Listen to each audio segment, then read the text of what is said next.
السلام علیکم۔ اشتیاق بخاری، آپ دیکھ رہے ہیں اسٹیٹ نیوز مانسرا۔ ناظرین، آج ایک انتہائی افسوسناک خبر، دکھ بھری داستان اور سبق آموز داستان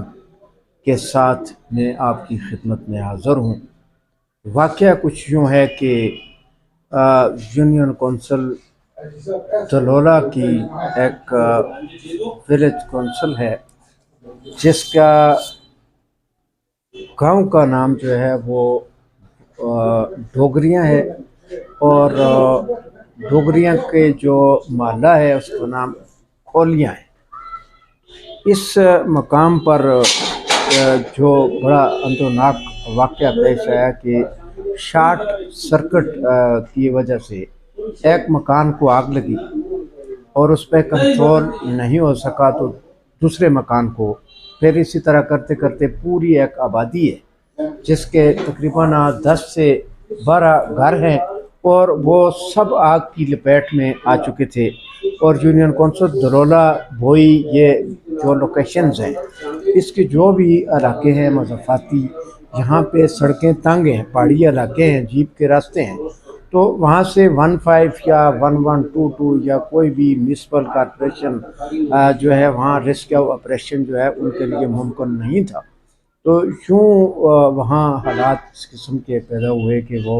چیزیں جتنی بھی ہیں جل کر سامان جل گیا، مکان جل گئے اور راکھ کے ڈھیر بن گئے۔ اور وہاں پہ جو ان مکانوں کے اندر مکین تھے، اس کے آبادی تھی، وہ تقریباً 40-45 لوگ جو ہیں وہ شدید متاثر اور اس وقت تک سردی میں ٹھٹر رہے ہیں۔ مکان میں مال مویشی، زیورات اور مکان کے اندر جو ہے جو نقدی جمع پونجی تھی لوگوں کی وہ بھی، اور مکان کے اندر جتنا بھی برتن ساز و سامان کے علاوہ، چونکہ لوگ زمیندار ہیں تو وہاں ان کا مال مویشی جو ہے وہ بھی اسی مکان کے اندر جل گیا۔ تو ایک رضائی، ایک برتن، ایک چیز بھی وہاں سے بچانے کا کسی کو آگ نے موقع نہیں دیا۔ تو الحمدللہ کہ وہاں پہ انسانی جانیں جو ہیں وہ محفوظ رہیں۔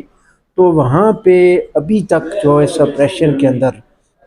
وہاں کے ناظم یونین کونسل ہارون عباسی صاحب جو ہیں وہ بھی ریسکیو آپریشن میں اور متاثرین کی مدد کے لیے کوشاں ہیں، اور سابق جنرل کونسلر اسحاق عباسی صاحب جو ہیں اس میں کوشاں ہیں، اور ان کی کوشش ہے کہ یہ آبادی جو ہے اس کے جو مکین ہیں ان کی بحالی کے لیے کوششیں کی جائیں، اور وہ اپنی آواز کو بلند کر رہے ہیں۔ کمشنر ہزارہ ظہیر الاسلام شاہ صاحب وہ بھی وہاں پہنچے، اسسٹنٹ کمشنر رابعہ صاحبہ جو ہیں وہ بھی، ان لوگوں نے وہاں پہ ابھی تک جو حکومت کی طرف سے وہاں پہ جو چیزیں دی ہیں وہ ٹینٹ اور کچھ دیگر جو ان کے رضائیاں وغیرہ اور اس طرح کمبلز وغیرہ جو ہیں وہ دیے ہیں۔ اس کے بعد سے اب تک جو ہے کوئی خاص مدد دیکھنے میں نہیں آئی ہے۔ مقامی سطح پہ جو کونسلر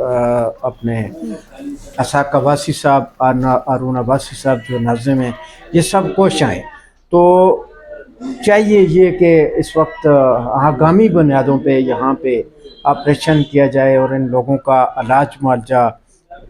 ان لوگوں کے مکانات کی دوبارہ تعمیر، ان لوگوں کو جو ان کا نقصان ہوا اس کا ازالہ، تو یہ سب جو ہے کسی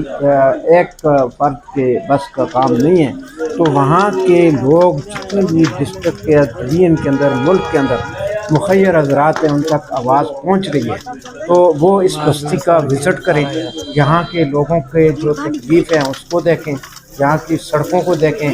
تو یہاں پہ کچھ گزشتہ دنوں میں ایک سڑک جو اپنی مدد آپ کے تحت بھی بنائی، اور جو ہارون عباسی صاحب ہیں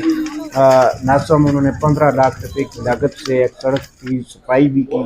اور کشادگی بھی جو آگامی بنیادوں پر انہوں نے کروائی ہے۔ تو اس وقت یہ بستی جو ہے وہ سخت تکلیف میں ہے،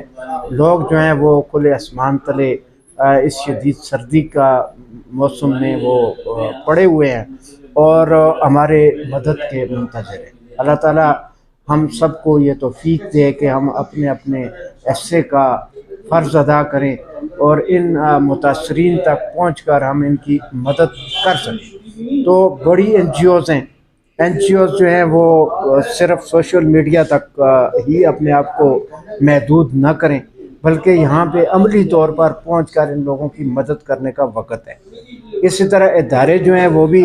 عملاً وہاں پہنچیں، سیاسی شخصیات جو ہیں وہ ان کو یہ مسئلہ سامنے نظر آ رہا ہے۔ ابھی ایبٹ آباد میں بڑے بڑے سیاستدان ہیں جو آنے والے الیکشن میں کروڑوں اربوں روپے جو ہیں وہ اپنی جیت ہار کے لیے لگا دیں گے۔ اس طرح تمام اداروں کو یہ مشکل وقت ہے، کسی پر بھی آ سکتا ہے، تو ان اداروں کو جو ہے وہ اپنا فعال کردار ادا کرنے کی ضرورت ہے۔ اس بستی کی دوبارہ جو بحالی کے لیے، اس بستی کو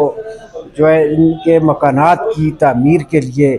ان کے جو نقصان ہوئے ہیں اس کے ازالے کے لیے، ان کا جو علاج معالجہ ہے اس کے لیے، تو یہ ہم سب کو مخیر حضرات کو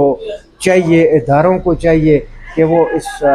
موقع پر وہاں پہنچ کے مدد کریں۔ اگر یہاں ادارے جو ہیں وہ پہنچ کے مدد نہیں کرتے ہیں تو یہ ایک افسوسناک اسے صورتحال کہا جائے گا، اور وقت جو ہے وہ گزر ہی جاتا ہے، کوئی بھوکا سو کے گزار دیتا ہے، کوئی تکلیف میں گزار دیتا ہے، لیکن اگر یہاں اداروں نے اپنا کردار ادا نہ کیا تو یہ ایک بڑا ظلم ہوگا، سانحہ ہوگا، اور ہم جو ہے متاثرین کے ساتھ رابطے میں ہیں۔ اسحاق عباسی صاحب جو ہیں وہ ہمارے ساتھ رابطے میں ہیں، اب کس نے وہاں پہ کیا مدد کی یا کیا متاثرین کی کیا صورتحال ہے، کس پوزیشن میں وہ ہیں، اس پر جو ہے ہمارا رابطہ ہے۔ اگر کسی نے ان کے ساتھ دیا تو دعائیں ملیں گی، اور نہ دیا تو یہ میں پھر کہوں گا کہ مشکل وقت جو ہے وہ کسی پر بھی آ سکتا ہے۔ اسی کے ساتھ میں اجازت چاہوں گا اور توقع رکھوں گا کہ جو بھی حضرات اس آبادی کی مدد کر سکتے ہیں، کہ جہاں 10 کے قریب گھر جو ہیں وہ جل کر خاکستر ہو گئے، اور وہاں کے جو مکین ہیں وہ بے یار و مددگار ہماری مدد کے منتظر ہیں۔ اللہ تعالی ہم سب کا حامی و ناصر۔